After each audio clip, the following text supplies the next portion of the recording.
The story opens in the blazing heart of the Solar Keep, where sunlight pours through cathedral windows and turns the court into a crucible of gold and judgment. Unlike the cold darkness one might expect from a Lycan stronghold, this hall punishes with exposure, every flaw illuminated, every weakness laid bare beneath the merciless glare. The atmosphere hums with deceptive monotony. Counselors drone about grain tariffs and border disputes while courtiers fan themselves in silks worth more than a peasant's yearly wage.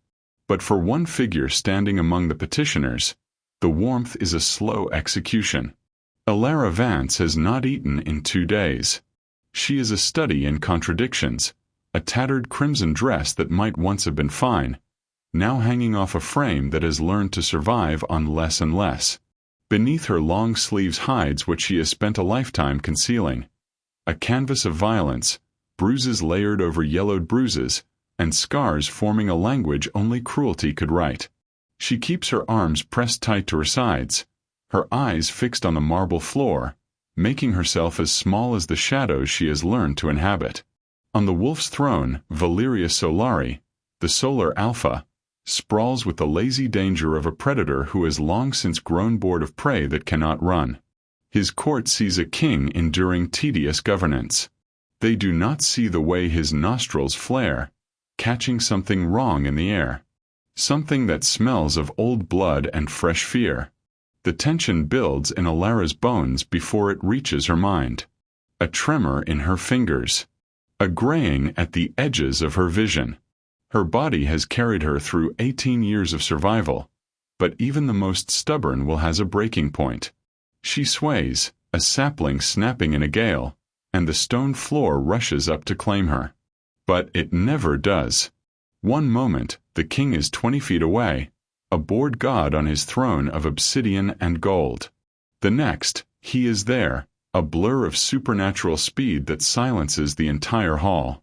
His arms catch her before she shatters against the marble, pulling her against a chest that rumbles with something between a growl and a question. And then her sleeve slides back. The court sees their king go still. They see his golden eyes bleed into liquid silver. They know the way his gaze locks onto the precise, circular burns marring her inner arm, a constellation of cigarette scars arranged with the sick patience of a man who enjoyed his work. What they do not see is the moment the Solar Alpha stops being a king and becomes something far older, far more dangerous. Something that has just found a reason to hunt. Thank you for sticking around with me, and welcome back, my wonderful story family. If you're already hooked in for today's story and ready to enjoy it, click subscribe and let me know in the comments where you're watching from. Because tomorrow, I will be giving you another story just as interesting as this one. And you don't want to miss it. Now back to the story. The girl weighed nothing. That was the first thing Valerius registered as he held her. This bird with hollow bones, this creature who should have collapsed long before she ever reached his court. His Lycan senses catalogued her in fragments, the rabbit-fast flutter of her heartbeat, the sour note of starvation beneath her skin, and the way her body curled inward even in unconsciousness, protecting organs that had learned to expect blows. But it was her arm that held him frozen. The sleeve had fallen back to her elbow, and what lay beneath was not merely injury. It was a roadmap, a history written in scar tissue and fresh wounds, layered with the precision of a cartographer charting familiar territory. Cigarette burns formed deliberate circles along her inner forearm. Older scars, thin, white, surgical, spoke of something sharper. And beneath it all, the mottled yellow-green of bruises so deep they must have reached bone. Someone had done this to her. Not once, not in passion, but repeatedly. Methodically. With the patience of a craftsman. The growl that tore from Valerius's chest was not human. The court scattered. Counselors who had been mid-sentence about grain prices stumbled backward, their faces draining of color. Ladies pressed handkerchiefs to their mouths. Guards reached for weapons they knew better than to draw. "Fetch the royal physician," Valerius said, and his voice was wrong. Too low, too rough. vibrating with frequencies that made the chandeliers tremble. Now, a servant fled. Valerius lifted the girl, Elara, some distant part of his mind supplied. She had given her name when she entered, a whisper lost in the crowd, and carried her toward the private wing. The courtiers parted like water around a blade, none daring to meet his eyes. He did not trust himself to meet theirs. His wolf was awake. Not merely alert, not simply curious, but awake in a way it had not been in decades. It paced behind his ribs, snarling at every shadow, demanding blood for what had been done to the creature in his arms. It did not know her. It did not need to. It recognized something in her. Something broken that called to something ancient in him. Mine to protect, the wolf insisted. Mine to avenge. Valerius laid her on the bed in the royal guest chamber, his hands gentler than they had been in years. In the light streaming through the windows, she looked worse, her cheeks hollowed, her collarbones sharp enough to cut, her skin carrying the gray pallor of someone who had been dying slowly for a very long time. He pushed up her other sleeve. More burns. More scars. A pattern so consistent it made his vision blur with silver. Who? The word came out as gravel. The physician arrived, took one look at the king's face, and wisely did not ask questions. He examined the girl in efficient silence, his expression growing grimmer with each discovery.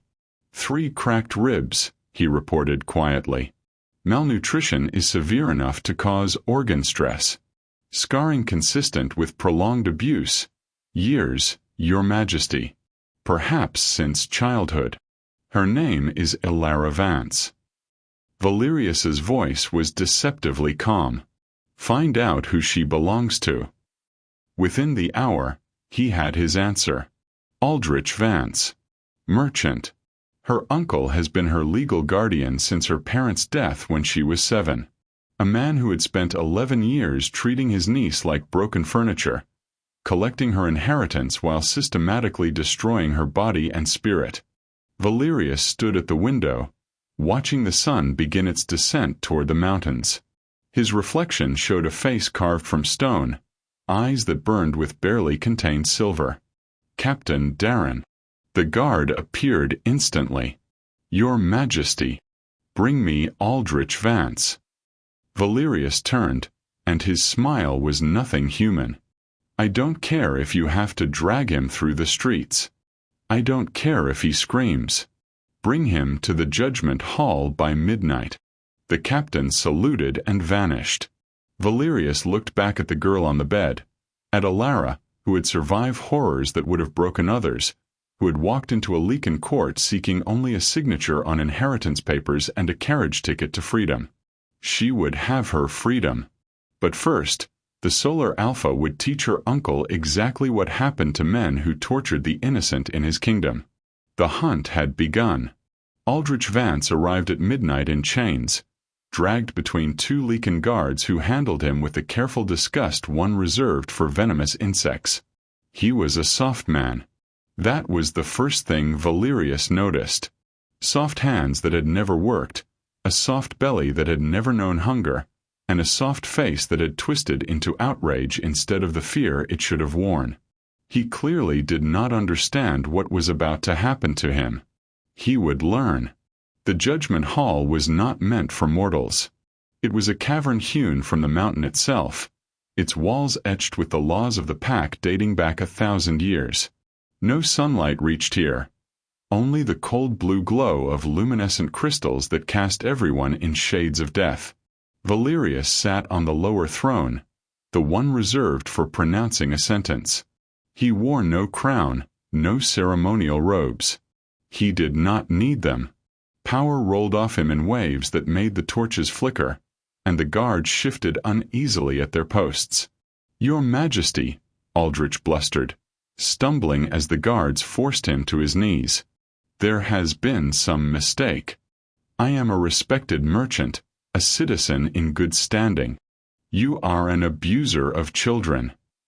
Valerius's voice echoed off the stone, flat and final. You are a torturer. You are a thief who stole your niece's inheritance while using her body as an ashtray." Aldrich's face went white. The girl is hysterical. She lies. She has always been unstable. I saw her arms. 3 words, and they fell like a headsman's axe. Aldrich's mouth opened and closed, but no sound emerged. "I saw the burns," Valerius continued, rising from the throne. Each step toward the kneeling man was deliberate and predatory. "I saw where you cracked her ribs. I saw where you cut her when the burns weren't enough. Did you think she would never escape? Did you think no one would ever see? She's property." Aldrich's voice cracked. "She's my ward. I have the legal right." Valerius moved. One moment, he was 10 feet away. Next, his hand was wrapped around Aldrich's throat, lifting him off his knees, claws extending just enough to dimple the soft flesh. The merchant made a sound like a stepped-on rat. "There is no law in this kingdom," Valerius said softly, "that permits what you did. No right protects a monster from justice. You have tortured an innocent woman for 11 years, and now you stand in a hall of wolves and speak of property." He dropped Aldrich, who crumpled to the stone, gasping and clutching his throat. "The sentence is as follows." Valerius's voice carried to every corner of the hall, to every guard and scribe and witness. Aldrich Vance is stripped of all assets, titles, and claims. His wealth transfers to his niece, Elara Vance, effective immediately. His properties, his accounts, his holdings, all belong now to the woman he brutalized. Aldrich sobbed. "Please." For his crimes against an innocent, he is sentenced to 10 years in the deep cells beneath the Silver Mountains. He will be bound in chains of pure silver. He will see no sun, speak to no one, and be fed only enough to keep his heart beating. He will have a decade to contemplate the mercy of this sentence. The guards dragged Aldrich to his feet. His face was a ruin of tears and terror. "Mercy?" One of the scribes whispered to another. "How is that mercy?" Valerius heard him. Lycan ears missed nothing. "The alternative," he said, not turning around, "was letting my wolf settle the matter. The deep cells are mercy. Trust me." Aldrich was dragged screaming into the darkness beneath the mountain, his cries echoing long after the doors sealed behind him. Valerius stood alone in the judgment hall, his chest heaving, his claws slowly retracting. His wolf was not satisfied, would not be satisfied until Aldrich was nothing but blood and memory, but justice had been served within the bounds of law. Now there was the girl to consider. Elara Vance, who lay unconscious in his guest chamber, unaware that she had just become one of the wealthiest women in the Northern Territories. Elara, whose scars would fade faster than her fear. Elara, who had looked at his court with the eyes of someone who had long ago stopped expecting kindness from the world. He would have to tell her what he had done. He would have to explain that her uncle would never touch her again, that she was free, and that she could take her inheritance and vanish to the coast as she had clearly planned. The thought of her leaving made his wolf snarl. "Mine," it insisted again. "Mine to protect. Mine to keep." Valerius closed his eyes, breathing slowly until the silver faded from his vision. She was not his. She was a traumatized woman who deserved freedom and peace, not a Lycan King with a possessive wolf and a reputation for brutality.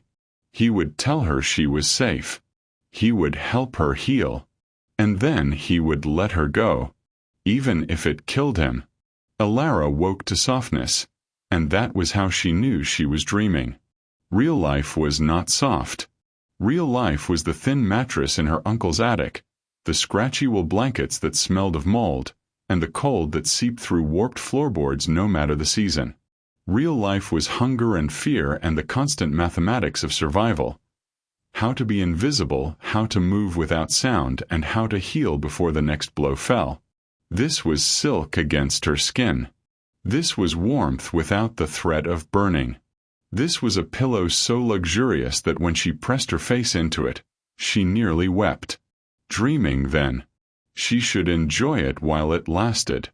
But dreams did not have heartbeats.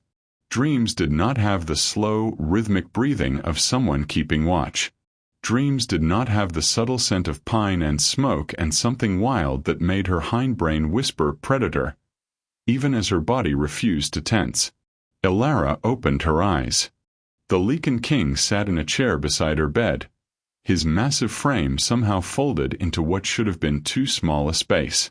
His eyes were closed, his breathing even, and his face relaxed in something that might have been sleep if not for the way his nostrils flared slightly at her movement. Not asleep. Watching even with eyes closed. She should have been terrified. Every survival instinct she possessed screamed that she was trapped in a room with the most dangerous creature in the Northern Territories, that she was weak and injured and utterly at his mercy.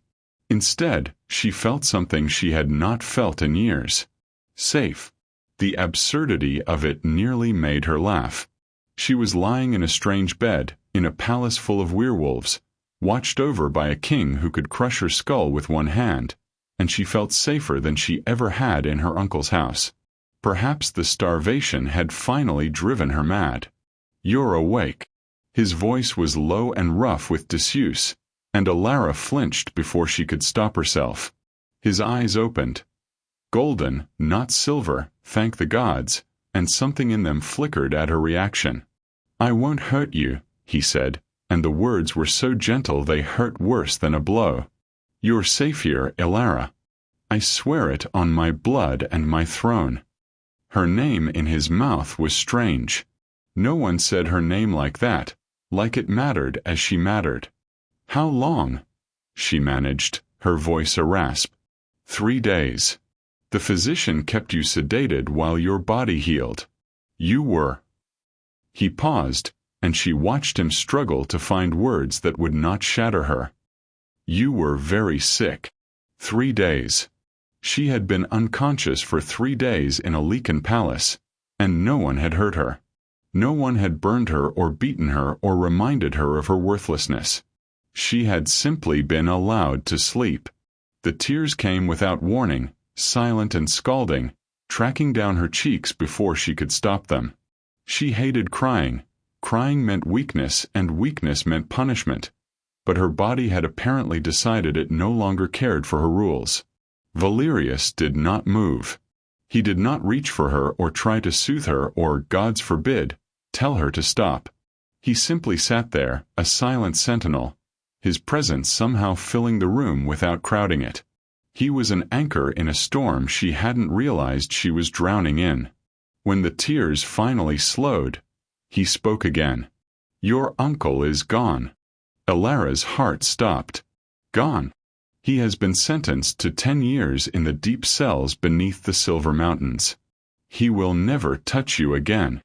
Valerius's voice was matter-of-fact, but his eyes held something older and darker. His assets have been transferred to you. Your inheritance is restored, with significant additions. You have enough wealth to go anywhere and do anything. You are free. Free. The word hung in the air, impossible and terrifying and beautiful all at once. Free. No more burns. No more broken bones. No more counting the hours until the next explosion of violence. She could buy her carriage ticket. She could vanish to the coast. She could become someone new, someone without scars, someone who had never known the particular mathematics of an abuser's moods. "Why?" she whispered. Valerius tilted his head, a gesture that was more wolf than man. "Why what? Why do you care? I'm no one. I'm just—" She gestured weakly at herself, at her thin frame and tangled hair and the bandages she could feel wrapped around her ribs. "I'm nothing." Something shifted in his expression. Something that made the air feel heavier, charged with a tension she didn't understand. "You are nothing," he said quietly. You survived 11 years of torture and walked into a hall of wolves to claim what was yours. You are the bravest person I have ever met." Elara stared at him, speechless. No one had ever called her brave. Weak, yes. Pathetic. A burden. A waste of space, food, and air. But brave. "Rest," Valeria said, rising from the chair. He was so tall, so impossibly large, and yet he moved around her like she was something fragile and precious, something that might shatter if handled wrong. "Heal. When you are strong enough, I will arrange whatever you need to begin your new life." He was at the door when her voice stopped him. "Your Majesty." He turned. "Thank you." He nodded once, something unreadable in his golden eyes, and then he was gone. But that night, when the terrors came for her, the nightmares of burning and breaking and her uncle's soft voice promising that no one would ever believe her, she woke gasping to find the king in the chair again, his eyes silver in the darkness, his rumbling growl somehow keeping the shadows at bay. He never touched her. He never spoke. He simply stayed, a silent sentinel, until morning burned away the ghosts. Recovery was a strange beast. Elara had spent 11 years learning to hide, to survive, and to minimize herself into something that might escape notice. She had never learned how to heal. The concept was foreign, as alien as the silk sheets she now slept in or the 3 meals a day that appeared without her having to beg or steal or earn them through pain. By the second week, she was restless. The royal guest chamber was beautiful. Too beautiful, filled with luxuries that made her skin itch with wrongness, but it was still a room. Still 4 walls. Still a cage, however gilded. She needed to move, to think, to find some way to make herself useful before someone remembered that she was nothing but a charity case. The king, she had learned, held audiences every morning and reviewed kingdom matters every afternoon. The royal steward, a perpetually harried Lycan named Gregor, managed the administrative side of governance with the frantic energy of someone perpetually drowning in parchment. "May I help?" Gregor looked up from his mountain of ledgers, blinking at her like she had sprouted a second head. "I beg your pardon, my lady. I can read. And calculate." Elara's fingers twisted in her borrowed dress. Fine linen, far too good for someone like her. "I used to manage my uncle's accounts. Before he decided I was more useful as furniture." The steward's expression flickered with something like pity, quickly suppressed. "The kingdom's records are complex, my lady." "I'm not afraid of complexity." Perhaps it was desperation. Perhaps it was the particular madness of a man drowning in work. Whatever the reason, Gregor sighed and gestured to a chair beside his overflowing desk. "Don't touch the taxation records. Those are going to the council tomorrow." Elara sat, accepted the stack of supply ledgers he handed her, and began to read. Numbers had always been a refuge. They did not lie, did not shift their moods without warning, and did not punish you for existing. Numbers were pure, honest, and brutally fair. If you added correctly, you received the correct answer. If you made an error, the error was clear. There was no malice in mathematics, no cruelty in calculation. She lost herself in the columns. Grain shipments from the eastern villages. Timber allocations for winter repairs. Salt imports from the coastal territories. The figures painted a picture of a kingdom running on the edge, not quite failing, but never quite thriving either. Something nagged at her. She went back to the timber allocations, comparing them to the previous year's records. Then the year before that. Then, a decade back, pulling dusty ledgers from the shelves while Gregor watched with growing bewilderment. "My lady, what are you?" "Someone has been stealing." The words dropped into the silence like stones into still water. Gregor went pale. That's a very serious accusation." "It's not an accusation. It's mathematics." Alara spread the ledgers across the desk, her fingers tracing the columns. Look here. The timber allocation from the northern mills has been listed at 12,000 units per annum for the past 6 years. But the corresponding payment records show 14,000 units being purchased at the standard rate. Gregor leaned in, his brow furrowed. That's just a recording error. For 6 consecutive years? At exactly 2,000 units. That's not an error. That's embezzlement. Alara pulled another ledger forward. And it's not just timber. The salt imports show the same pattern. So do the grain shipments from East Hollow. Someone has been systematically inflating purchase orders and pocketing the difference. Gods above. Gregor's face had gone from pale to gray. The council reviews these records every quarter. How did no one notice? Because no one was looking for it. The individual discrepancies are small enough to dismiss. It's only when you compare the patterns across years that the theft becomes obvious. Alara hesitated. I could trace it further. Find out who authorized the payments and which accounts received the excess funds. If you wanted. Gregor stared at her as she had transformed before his eyes, which in a sense she had. She was no longer the fragile victim the court pitied. She was something far more dangerous. She was useful. Wait here, he said, and practically ran from the room. He returned 20 minutes later with the king. Valerius filled the doorway, his golden eyes sweeping the room before landing on Alara. She fought the urge to shrink, to apologize, to make herself small. He had been kind to her, kinder than anyone in memory. But old habits did not die easily. Show me, he said simply.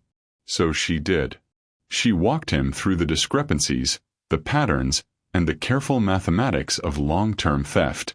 She showed him how the embezzler had covered their tracks, how the amounts were calibrated to avoid suspicion, and how the records had been manipulated with the precision of someone who understood exactly what they were doing. When she finished, the room was silent.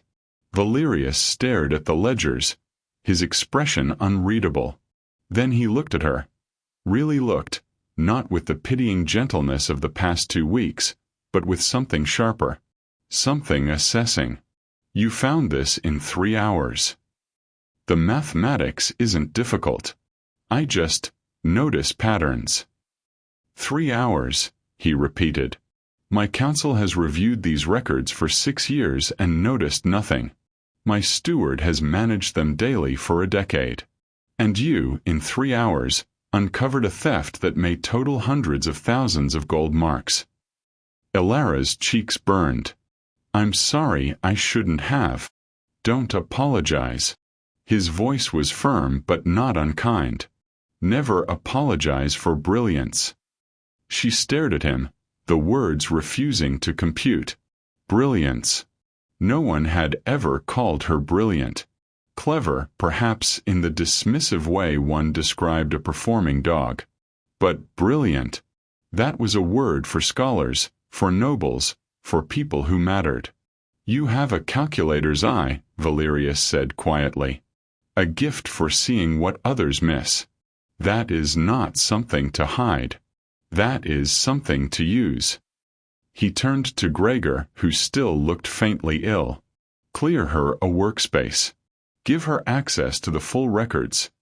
Taxation, trade, everything. I want her to trace this embezzlement to its source. Your Majesty, the council will object. Let them. Valerius's smile was all wolf. I've just found the most valuable mind in my kingdom hiding in a guest chamber. The council can learn to adapt. He left without another word, but the echo of his praise lingered. Brilliant. Valuable. Alara looked down at her hands, scarred, still trembling slightly, the hands of a survivor, and wondered if perhaps she was more than the sum of her wounds. The council of elders convened in the Hall of Ancestors, beneath the stone gaze of Lycan Kings stretching back 1,000 years. It was, Alara had come to understand, A deliberate choice of venue, a reminder to any who stood before them that they faced not merely 7 aging wolves, but the weight of dynasty itself. She had never felt smaller. "This is highly irregular," announced Elder Mordecai, a silver-haired patriarch whose disdain needed no words to communicate. "The investigation into the embezzlement should be conducted by the royal auditor, not by a human ward of questionable origin." Elara stood in the center of the hall, clutching a leather satchel of documents like a shield.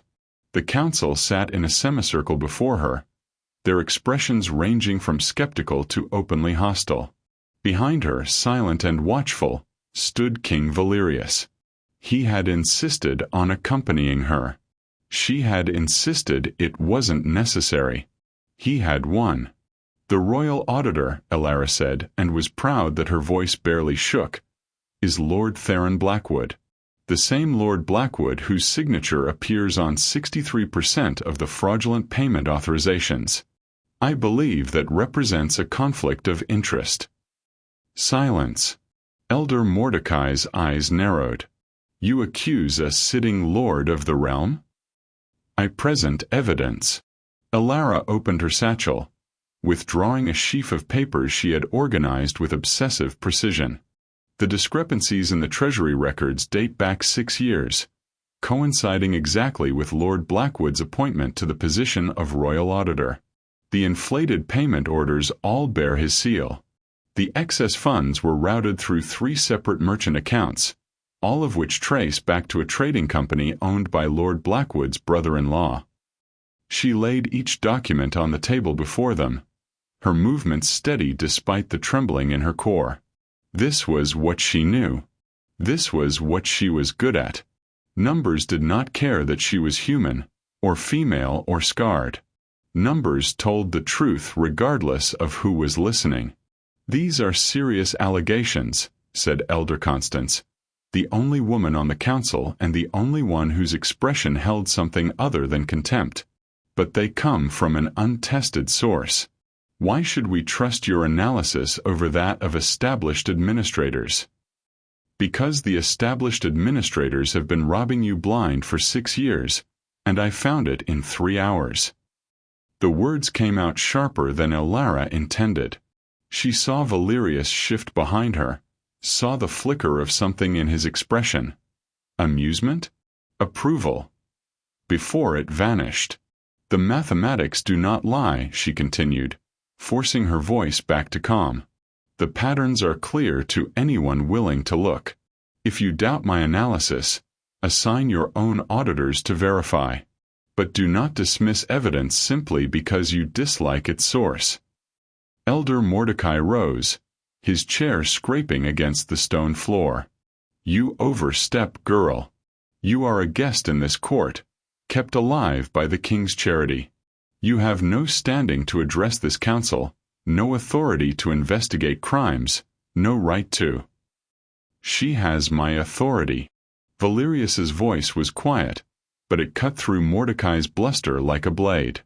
The elder fell silent, his face flushing with suppressed fury. "I commissioned this investigation," the king continued. "I provided access to the records. The findings are hers, but the responsibility is mine. If the council wishes to question her competence, they question my judgment." The implicit threat hung in the air. Questioning the king's judgment was not quite treason, but it was close enough to make even the boldest elder reconsider. Elder Constance spoke into the silence. "May I suggest a compromise? Let us verify Miss Vance's findings through an independent review. If her analysis proves accurate, we will address the embezzlement.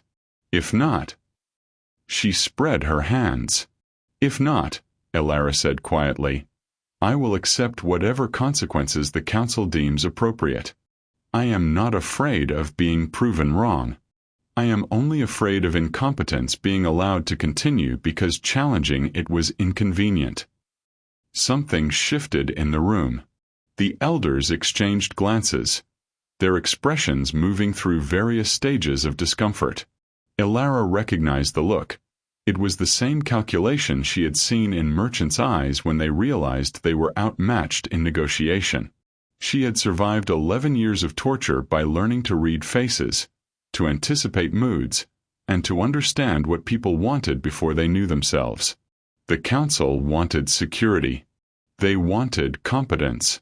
They wanted someone else to bear the burden of catching the thief in their midst. She was offering them all three. Very well. Elder Mordecai's voice was grudging, but the fight had gone out of it. We will review the evidence. If it proves sound, Lord Blackwood will answer for his crimes. Elara nodded, not trusting herself to speak. The council filed out in a rustle of robes and muttered conversations. Elder Constance paused beside her, studying her with ancient eyes. You have steel in you, child. Hidden deep, perhaps, but steel nonetheless. She glanced at Valerius, something knowing in her expression. Guard that one, your majesty. I suspect she will prove more valuable than any of us anticipated. Then she was gone, leaving Elara alone with the king in the Hall of Stone Ancestors. You did well, Valerius said quietly. Elara let out a breath she hadn't realized she was holding. Her hands were shaking again, the adrenaline crash hitting hard. I thought Mordecai was going to eat me. He considered it. The king's lips twitched. But wolves respect strength. You showed him yours. I don't feel strong. She looked up at the stone faces watching from their pedestals. All those dead kings, all that accumulated power. I feel like I'm pretending to be someone I'm not. Perhaps. Valerius moved to stand beside her. His warmth a comfort she was learning to expect. Or perhaps you are finally becoming who you were always meant to be. Elara had no answer for that. But for the first time in years, she wondered if he might be right. Valerius had a problem. The problem had chestnut hair that caught the sunlight like burnished copper. The problem had green eyes that saw through lies and numbers and the careful walls he had built around himself. The problem had a spine of steel wrapped in fragile skin, and every time she stood up to his counsel or uncovered another layer of corruption or simply looked at him like he was something other than a monster, his wolf went absolutely insane. Mine, the beast insisted, as it had for weeks now. Mate. Ours. Keep. He was in the gardens when the realization finally broke through his denial. Elara sat on a bench beneath a flowering tree, her attention fixed on yet another stack of documents. She had taken to the administrative work with a fervor that bordered on obsessive. Perhaps because it gave her purpose, perhaps because numbers were safer than people, or perhaps because she was still half convinced that usefulness was the only thing protecting her from being discarded.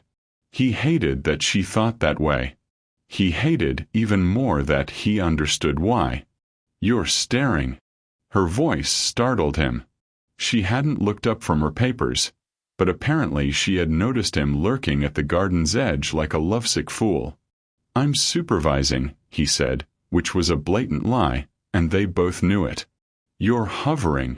She did look up then, a faint smile playing at her lips. She smiled more now. Small things, barely their things, but each one felt like a victory against the man who had tried to break her. The council approved my proposal for tax reform. You don't need to supervise me anymore. Need has nothing to do with it. The words came out before he could stop them. Too honest, too raw. Elara's smile faded, replaced by something more uncertain, more aware. Your Majesty. Valerius. He moved closer, unable to stop himself. His wolf was howling, straining against the chains of his control. You have called me Your Majesty for 2 months. I think you have earned the right to use my name. Valerius. She tested the word as it might burn her. Why do you stay? Stay. In the gardens. Outside my door. In council meetings where my presence should be sufficient. She set down her papers, her full attention on him now. You're the king. You have a realm to run. But every time I turn around, you're there. Watching. Waiting. Protecting, his wolf supplied. Guarding. As a mate should. He should tell her the truth.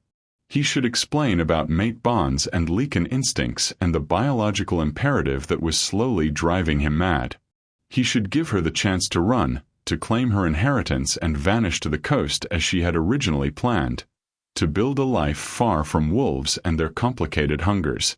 Instead, he said, I don't know how to stop. Elara's breath caught.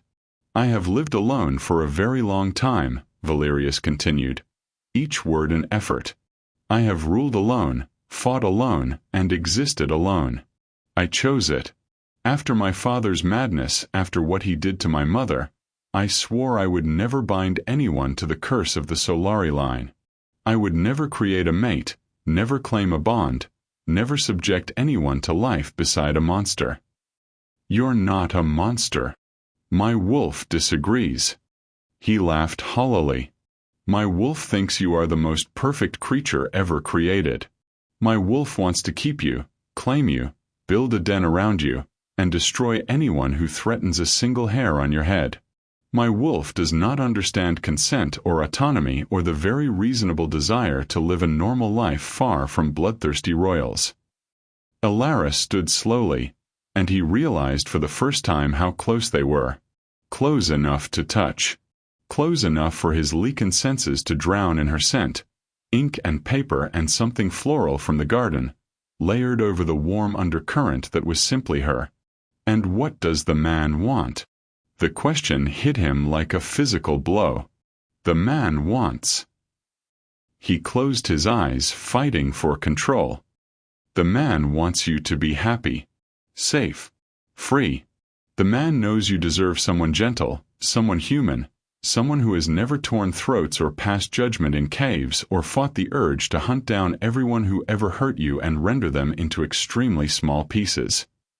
That's not an answer. Elara. What do you want, Valerius?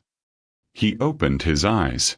She was right there, close enough to feel her warmth, and she was looking at him without fear, without pity, with something that might have been understanding or might have been something far more dangerous. I want you, he said, the admission tearing out of him like a wound. God help me, I want you. Not just my wolf me. The man who has spent 2 months watching you turn trauma into triumph, who has seen you face down elders and uncover corruption and rebuild yourself from ruins. The man who hasn't felt anything for anyone in years and now can't sleep without checking that you're still breathing.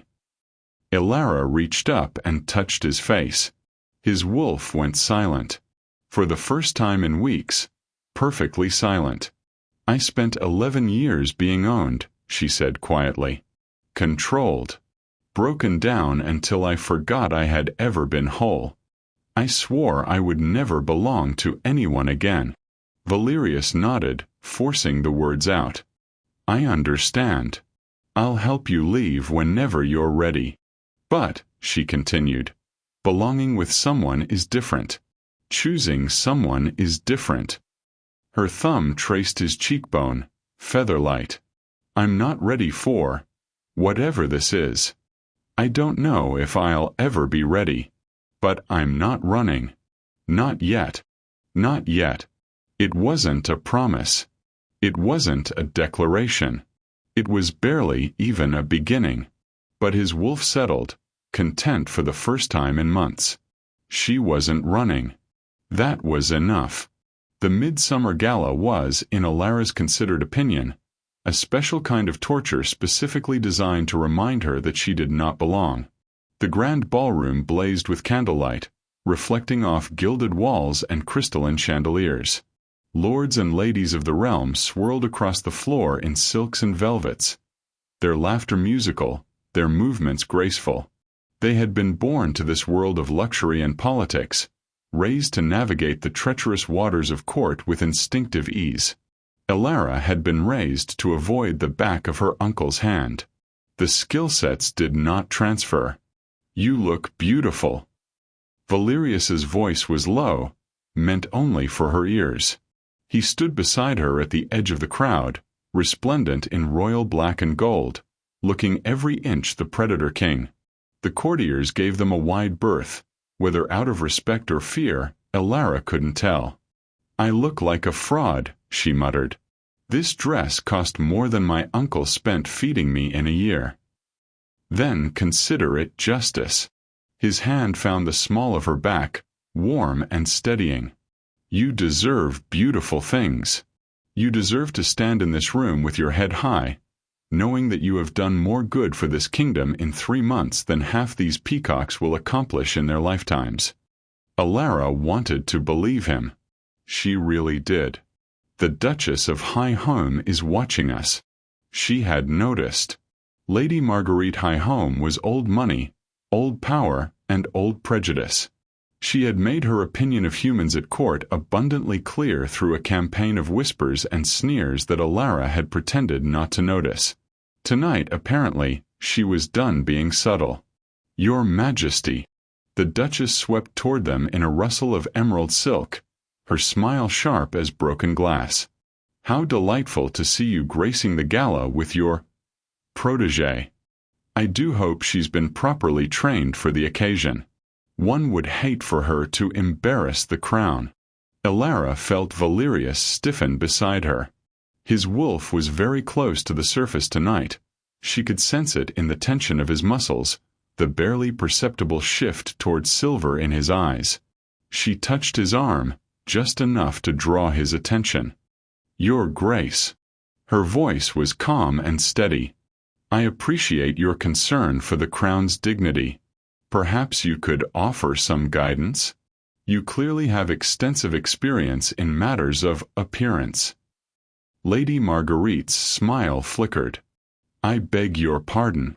Well, you're so skilled at maintaining a veneer of respectability despite certain underlying issues. I thought you might have tips. For instance, how does one keep one's husband from taking mistresses when one's estate is quietly hemorrhaging money due to mismanagement?" The Duchess went white. "How dare—" "Oh, I'm sorry. Was that meant to be private?" Elara tilted her head with theatrical innocence. "You'll have to forgive me. I'm just a simple human.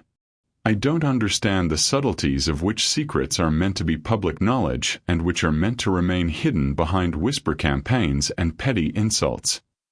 Silence spread around them like ripples in a pond. The nearby courtiers had stopped pretending not to listen. "The High Home accounts are a matter of public record," Elara continued, her voice carrying just enough to reach the eager audience. "As the administrator who reviewed them for the Crown's audit, I can assure you that the numbers are quite illuminating. But I'm sure that's not something you want to discuss at a party. So perhaps we can agree to leave each other's vulnerabilities out of polite conversation." Lady Marguerite looked like she had swallowed something deeply unpleasant. Her mouth opened, closed, and opened again. "You," she finally managed, "are nothing but a common. I am the woman who saved the crown 300,000 gold marks by uncovering the embezzlement your proper lords missed for 6 years." Elara's voice was steel now, all pretense of politeness stripped away. "I am the woman who reformed the taxation system to reduce the burden on common families while increasing revenue from estates like yours. I am the woman who has earned my place at this court through work and skill and stubborn refusal to break, despite the best efforts of people far more dangerous than you." She stepped forward, and somehow Lady Marguerite stepped back. "I have survived torture that would have destroyed you. I have faced councils and kings and my own nightmares, and I am still standing. You can call me common all you like, Your Grace. But don't you dare call me nothing." The Duchess fled.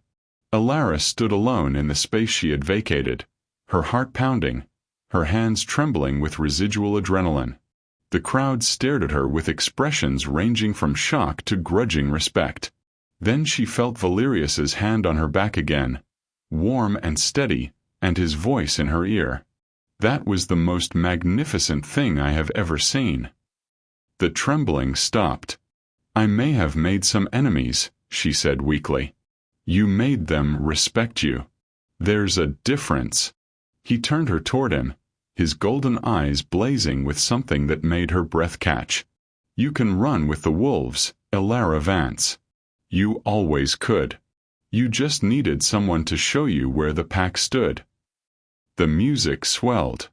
The courtiers began to murmur. And somewhere in her chest, something that had been frozen for a very long time began to thaw. Elara found him on the balcony after midnight, when the gala had wound down and the guests had scattered to their carriages and guest chambers. The moon hung heavy over the mountains, blue-white and swollen, casting everything in shades of silver. Valerius stood at the railing, his back to her, his silhouette carved in moonlight. He looked lonely, she thought. Even surrounded by his court, even wearing his crown of power and authority, he looked like a man who had been alone for a very long time. You should be sleeping, he said without turning. The physician said rest was essential for your continued recovery. The physician also said I shouldn't antagonize duchesses, and we see how well I follow orders. A huff of laughter, barely audible. You were spectacular tonight. I was terrified. She moved to stand beside him, close enough to feel his warmth but not quite touching. But you were right. I spent so long making myself invisible that I forgot I was allowed to take up space, to fight back. He turned then, and the look in his eyes made her forget to breathe. Elara. His voice was rough and strained. I have to tell you something. I know. He blinked. You know. About the mate bond? Yes. She smiled at his expression. I may have done some research. The Royal Library has an extensive collection on Lycan customs. I found it between the tax records and the council minutes. Of course you did. He ran a hand through his hair, a gesture of frustration she had come to recognize. Then you know what it means. You know that if the bond completes, it's permanent, unbreakable. You would be tied to me for the rest of your life, and he broke off, struggling. I cannot do that to you. Not after everything you survived.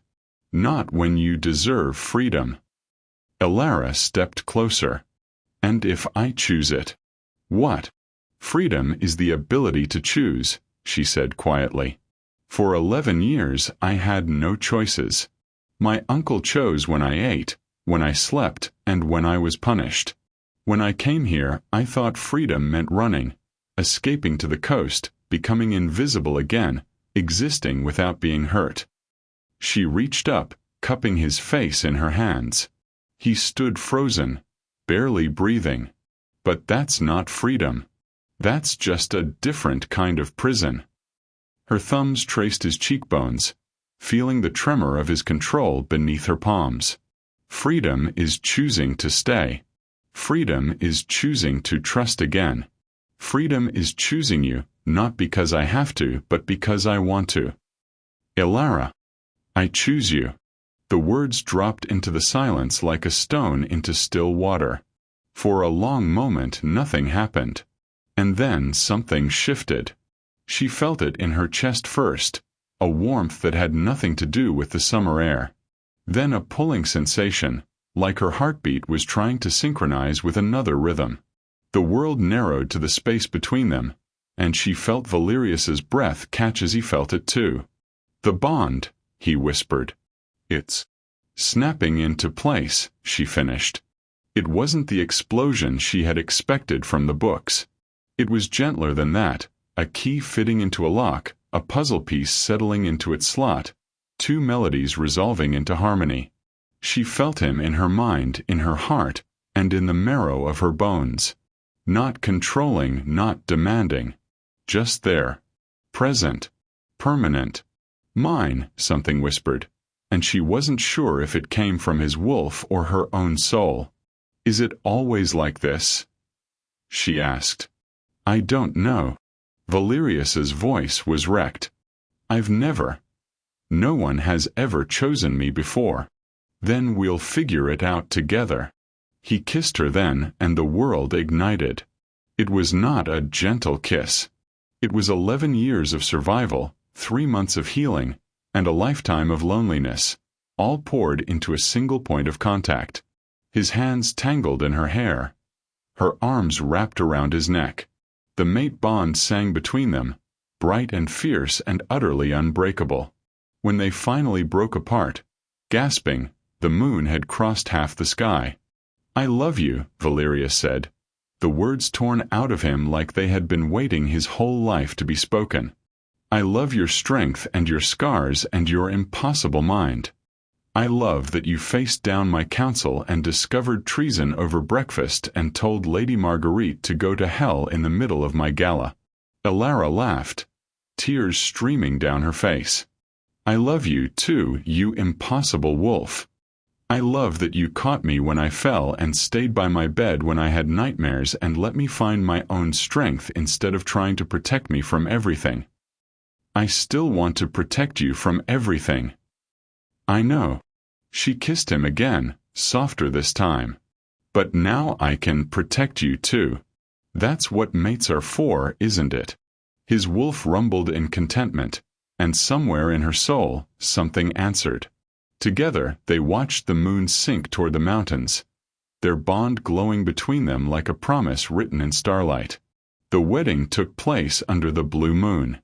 It was, according to Lycan tradition, the most auspicious time for a bonding ceremony, the one night when the veil between worlds grew thin, and the ancestors could witness the union. The entire court gathered in the great hall, the obsidian walls draped in gold and white, the crystalline chandeliers blazing with 1,000 candles. Elara stood at the end of the aisle, trembling. Not with fear.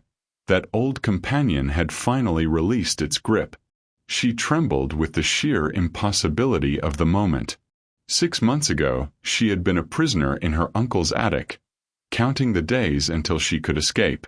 3 months ago, she had fainted in this very hall, her body finally surrendering to years of starvation and abuse. Now she wore a gown of gold and cream, pearls woven through her hair, the mate bond humming steadily beneath her skin. Now she was about to become queen. Ready. Gregor appeared beside her. His perpetually harried expression softened for once into something approaching warmth. He had agreed to escort her down the aisle, having become something like a friend during their months of administrative partnership. "No," Elara said honestly. "But I'm going to do it anyway." "That," Gregor said, "is what makes you perfect for him." She walked the aisle on legs that somehow didn't fail her. The courtiers watched, some with genuine warmth, some with barely concealed disbelief, and some with the grudging respect of those who had learned not to underestimate her. Elder Constance smiled from the front row. Even Mordecai managed a stiff nod. But Elara barely noticed them. Her eyes were fixed on the man waiting at the altar. Valerius wore black and gold, his crown gleaming in the candlelight, and he looked at her like she was the sun rising after 1,000 years of darkness. The mate bond flared between them, joy and disbelief and overwhelming love pouring through in equal measure. "You came," he said softly as she reached him. "Did you think I would run?" "I thought I might wake up." He took her hands, his grip trembling slightly. "I've been waiting my whole life for something I didn't believe existed. And then you collapsed in my court, and everything changed." The ceremony was ancient, the words spoken in the old tongue of the Lycans. Elara had memorized her responses and practiced them until they felt natural on her tongue. But in the end, it was the final vow that mattered. "I offer you my blood and my breath," Valerius said, his voice carrying to every corner of the hall. "My strength is your shield. My heart is your home. Until the moon falls and the wolves forget to run, I am yours." Elara squeezed his hands, tears blurring her vision. "I offer you my blood and my breath. My strength is your shield. My heart is your home. Until the sun sets for the final time and the stars forget to shine, I am yours." The bond is completed. She felt it like a golden chain linking their souls, permanent and unbreakable. Valerius's eyes flashed silver, his wolf rising to the surface to howl its triumph. Around them, the Lycan guests raised their voices in a chorus of howls that shook the chandeliers. And then he kissed her, and the hall erupted in celebration. The Golden Era began quietly. Elara, officially titled the Golden Co-Regent, threw herself into reform. The taxation system was overhauled, reducing the burden on common families while closing the loopholes that had allowed noble estates to avoid their share. The embezzlement investigation expanded, uncovering corruption that stretched back decades. Trade agreements were renegotiated. Border disputes were settled. The northern territories began to flourish. But it was the small changes that mattered most. Elara established shelters for abuse survivors in every major city. She created funds for orphan children, ensuring they would never suffer as she had. She pushed for laws that protected the vulnerable, humans and Lycans alike, from those who would exploit them. "You're building a legacy," Valerius observed one night, watching her work late in her study. "I'm building a world where no child has to be afraid of the person who should protect them." She looked up from her papers, her expression fierce. "I'm building a world where fainting in front of a king isn't the only way out." He crossed to her, wrapping his arms around her from behind. "Our children will be born into that world." "Our children." She smiled, touching her stomach where new life was beginning to grow. Still strange to think about. Strange but good. Strange but perfect. The daughter was born on the spring equinox, when the world balanced between light and dark. She had her mother's green eyes and her father's black hair, and she screamed with the lungs of a true Lycan heir. They named her Aurora, for the dawn, for the light after darkness, for the hope that had grown from the ashes of trauma. Elara held her daughter in the same hall where she had once collapsed, looking around at the court that had become her home. Valerius stood beside her, his hand on her shoulder, his wolf utterly content for the first time in its long existence. "What are you thinking?" he asked. "I'm thinking about the girl who walked in here 6 months ago." She smiled, tracing Aurora's tiny fingers. She was starving and terrified and convinced she was worth nothing. She just wanted to survive long enough to escape. And now she has everything. Elara looked up at her mate, her king, the man who had caught her when she fell and never stopped catching her since. Now she understands that survival was just the beginning. The sun poured through the cathedral windows, turning the hall to gold. Courtiers smiled and bowed. The council of elders looked on with something approaching affection, and somewhere in the deep cells beneath the silver mountains, a man who had thought he could break her served his endless sentence. Elara Vance, Elara Solari now, had been forged in fire and tempered by choice. And her reign had only just begun. Thank you for watching this story to the end. If you enjoyed the story of betrayal, magic, and sweet revenge, please hit the like button. It really helps the channel. And don't forget to subscribe to the channel so you don't miss the amazing new stories coming soon. See you next time.